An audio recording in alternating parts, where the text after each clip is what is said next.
said to me, when are you going to invite Russia to join NATO? And I pointed out that we didn't invite countries to join NATO. They applied to join. And he said he didn't want to stand in a queue of countries that didn't matter. Rishi Sunak off to Washington today. He's expected to use his meeting with Joe Biden to make the case for current UK Defence Secretary Ben Wallace to become the next head of NATO. Well, the last British Secretary-General of NATO was Lord Robertson, who seems like a pretty good person to ask about how you actually land the job. But I'm delighted George Robertson joins me now. Morning, George. Good morning. Good morning. So you were Defence Secretary for, 2 years before you became the head of NATO. How do you go about, what is the process of the job? Because it seems to be a lot of sort of manoeuvrings. It seems to be more like becoming Pope than necessarily sort of sticking your application in. So give us a sense of how you go from being Defence Secretary to head of NATO. Well, it's like the Pope, but more secret. There is no process. Names just emerge. When I left NATO, my chief of staff said, you better find a replacement, otherwise they won't let you go. So I did actually go out and find somebody who might have been good for it. But, the individual has got to get the backing of their own government. They then got to get the enthusiastic support of the United States, and then they've got to be acceptable to the French, and then you build a consensus after that. So it's complicated. The more you announce in advance that you want it, the less likely you are probably to get it.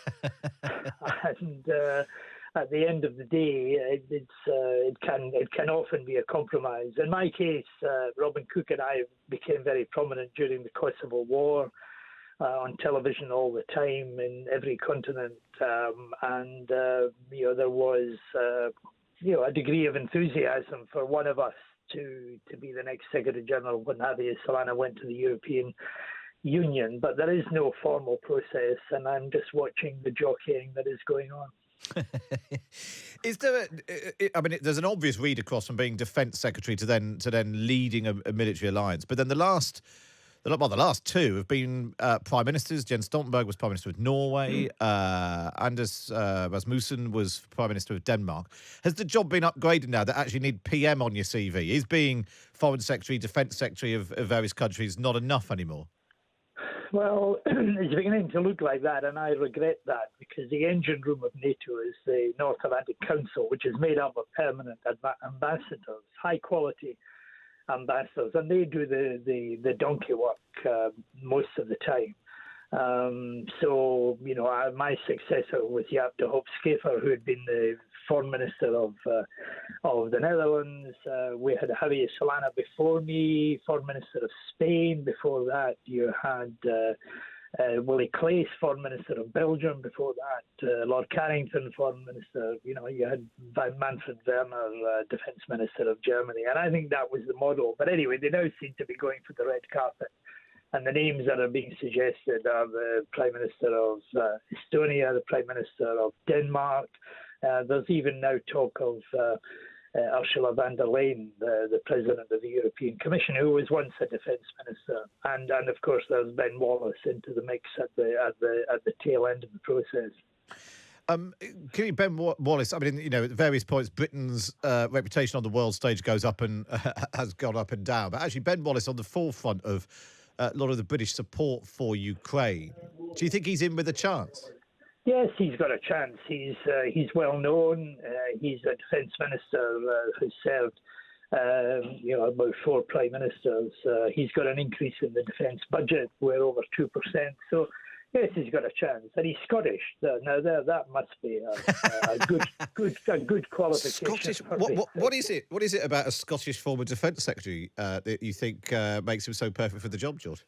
Well, it's just the Scots are inherently superior and have that degree of sort of quiet dignity and a sense of humour, which always plays well. I think he'll be certainly among those who are being considered, and it'll be interesting when the Prime Minister raises it with President Biden, because American support is really crucial at this time. I mean, if they are looking for someone who's got Prime Minister on their CV rather than just Defence Secretary, I'm just thinking of possible names. Former Prime Minister, lots of interest in what's going on in Ukraine, got time on his hands. Maybe Boris Johnson should do it. I think the workload would militate against that. It's a very high pressure job. You spend a lot of your time on the telephone with other ministers. It's very, very arduous. I can assure you. So I don't think that Boris, although he's got the sense of humour involved in it, I think his reputation might go before him. And what should NATO? I mean, clearly NATO's sort of as part of the national and international conversation, right in the spotlight because of what is happening in Ukraine. And Vladimir Putin really pushing the boundaries of I think he's been quite. They've called his bluff ultimately because you've got Sweden, Finland, ultimately Ukraine now in the queue to join NATO. Do you think Putin has just misjudged it? That actually, for all the talk of, well, it was Donald Trump even suggesting that NATO's time had passed. That actually he's completely misjudged that, and that actually NATO's does have a decent future. Well, I think he's completely misjudged it. He's a terrible, terrible error to try and destroy a neighbouring country in the way that he has. And the international reaction, I think, has shocked him as well as inspired the Ukrainians. He set out to stop the onward march of NATO enlargement, and 2 new countries are now joining. I spent 4 years trying to get Finland and Sweden to apply for membership of Union. Of NATO, and Vladimir Putin managed it in 4 weeks. He wanted to divide Europe, and Europe is more united than ever. He wanted to divide Europe from the United States, and we're welded together in our common venture here as well. So, these are huge misjudgments, and I think he thought he was going to be able to take over Ukraine, decapitate Zelensky, control the whole of the country in 3 days. Now, we're 18 months on, and he's making no advances on the gains that they got in the initial few weeks.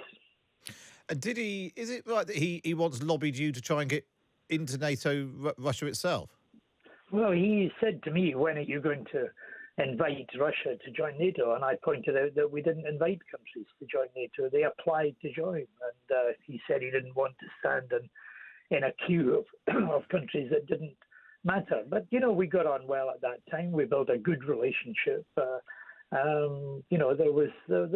was a genuine feeling that we faced common threats, international terrorism at that time. We were working well together, but eventually he began to get delusions of grandeur, started to recreate Russian history and believed that, Russia had to be the equivalent of the United States and not of the other countries around the North Atlantic table. And at that point, clearly, he was never going to see himself as a member of the alliance. Yeah, well, so clearly we've moved on a long way from that now. George, really good to speak to you. Thank you for that. This is George Robertson, Lord Robertson, of course, former British Defence Secretary who went on to become Secretary General of NATO. A move, and Scottish, a move that Ben Wallace is wanting to make as well.